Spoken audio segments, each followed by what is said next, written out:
If you are serious and you're saying to the media, take leadership, well, you have one leadership to take. We have a case.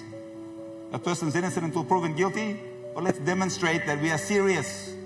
Let them go clear their name. Don't talk about fighting gender-based violence when the elephant in the room is looking at you. Thank you, Naim Tasfo.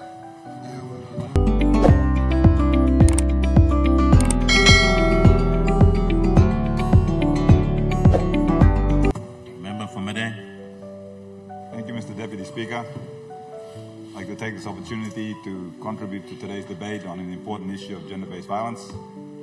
I would also like to acknowledge the personal testimony by our good Minister for Provincial and Government Affairs. He made an important point on this issue.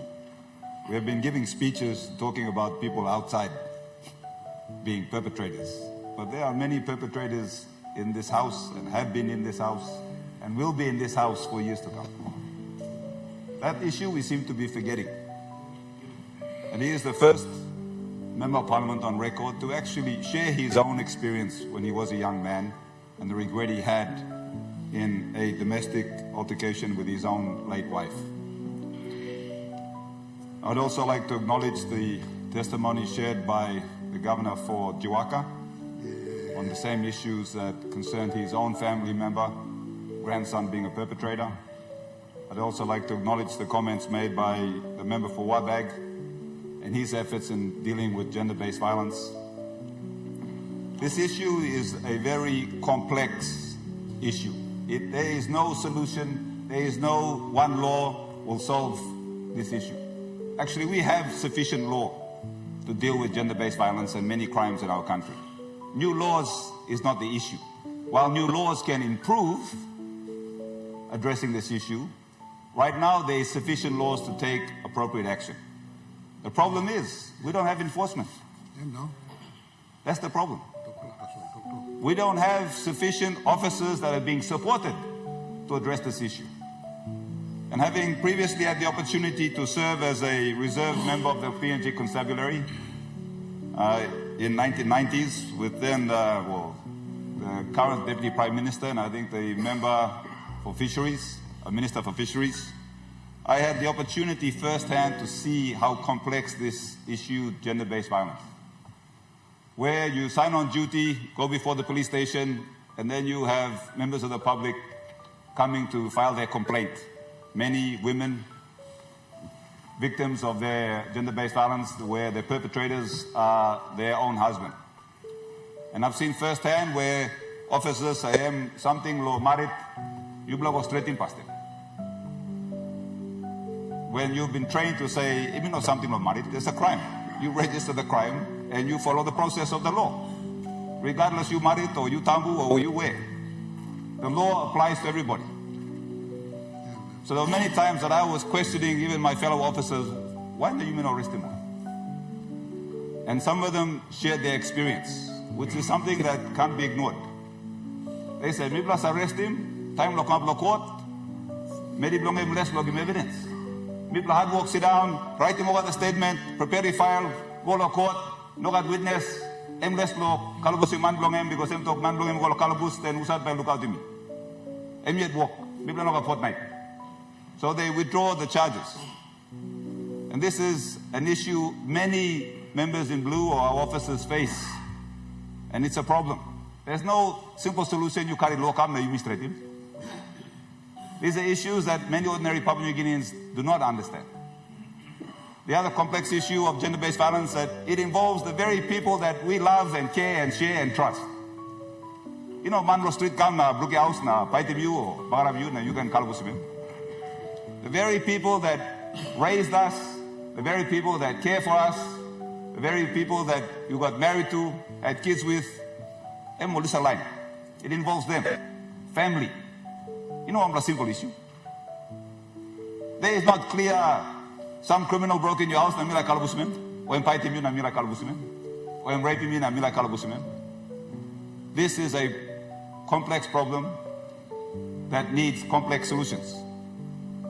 But the fact remains, it is getting worse. I recall in the last parliament, I gave a similar speech We're back here giving the same speech. The only difference is it's gotten worse. That's the difference.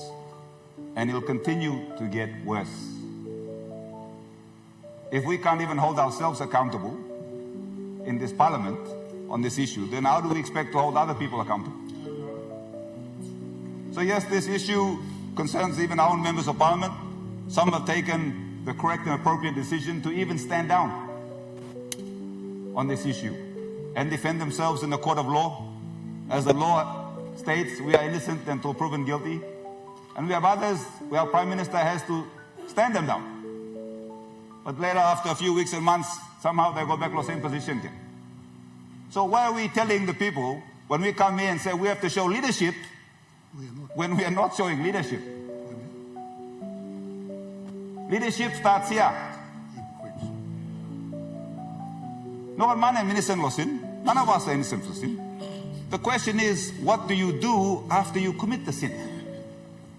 You talk me wrong, me mari, me go to court, me accept me wrong. Or you duck and weave. We talk about passing Christian bill.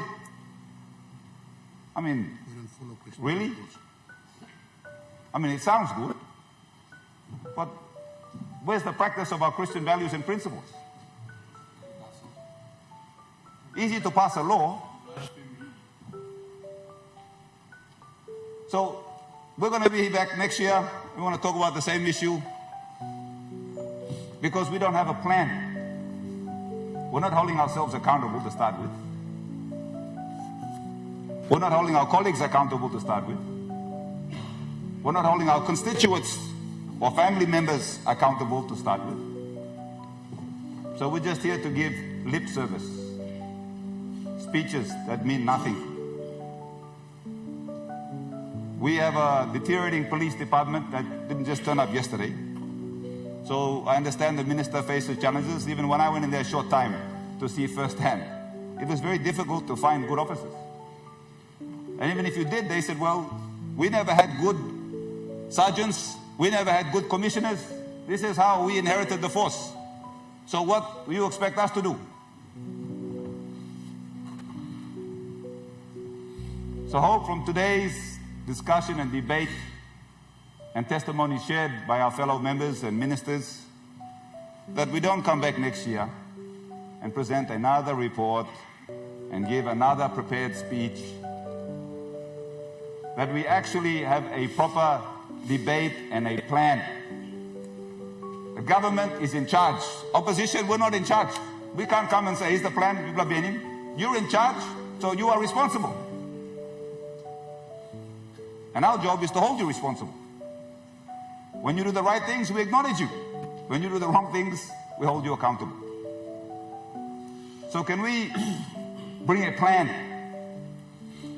on how to address the issue of gender-based violence? The laws are there. There's sufficient law even right now. The question now is, what greater, more resources are we going to give those involved in the area of gender-based violence? What offices are we going to build? What vehicles are we going to supply? What manpower? Training on mediation.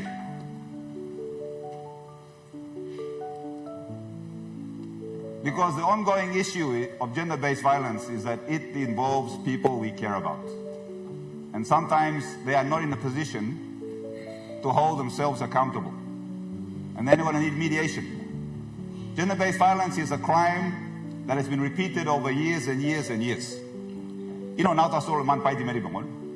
it started with abuse, it started with ill feeling, then verbal abuse, then threats of verbal abuse,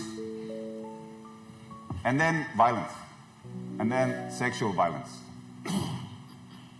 That took years for them to get to that stage in their life. These are built-up habits that have been repeated, conditioned, and entrenched. So even you lock someone up tomorrow, he comes out and we'll go back to the same passing. So we only change passing, ta you mi pilim pen, or you mi sem, or you mi amamas. Lolusi wan pla passing, na golonal pla passing. These are issues that deal with psychological behavior, human behavior, and it's going to take professionals in this space and takes the initiative for us in this parliament to start talking about what needs to happen. What is the plan? Where are the experts? Do they have a plan? We had experts to come up with a cure for COVID. We paid them 10 million. I didn't see any cure. Can we get 10 million to get some experts in to address the issue of gender-based violence? I mean, there's far more greater victims in that space. So thank you, Mr. Deputy Speaker, and the opportunity to speak on this important issue. And I hope my fellow colleagues in the government and the Prime Minister take note. If you are serious and you're saying to the media, take leadership, well, you have one leadership to take. We have a case. A person's innocent until proven guilty. Well, let's demonstrate that we are serious. Let them go clear their name.